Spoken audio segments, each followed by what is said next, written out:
In today's video, I'm going to teach you how to put Canva on Squarespace. We'll keep this simple and clear. First, you'll export your finished design from Canva. Then, you'll place it on your Squarespace site using an image block. By the end, your Canva graphic will be live in the exact spot you want on your page. Start in Canva with the design you plan to use. Open it in the editor and give it a quick final polish. Zoom in to check edges, spelling, and alignment. And make sure your canvas size matches the space you have on your site so it looks sharp on all screens. When you're happy, go to the top right, click Share, and choose Download. Pick the file type that best fits your design. PNG is great for crisp graphics and logos. JPG is a bit smaller for photos.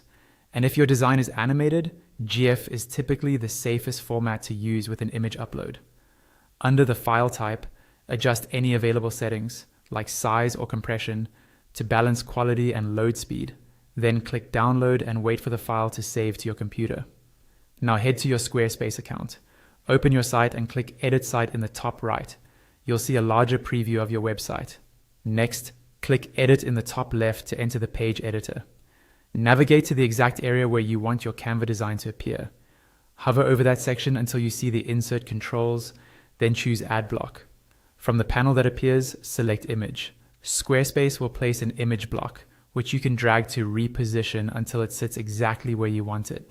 If spacing looks tight, nudge it slightly or drop it into a different spot until it feels right in the layout.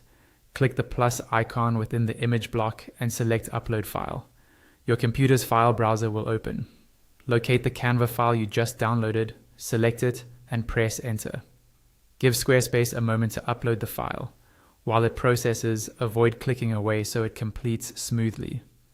Once the upload finishes, your Canva design will appear directly in the image block on your page preview. If it looks a bit large or small, you can drag the block's handles to fine-tune the size and spacing until it blends naturally with the rest of your content. And that's it. You exported the design from Canva, placed an image block in Squarespace, uploaded your file, and positioned it neatly on the page. Repeat the same process for any additional designs, and your site will stay consistent and professional with minimal effort.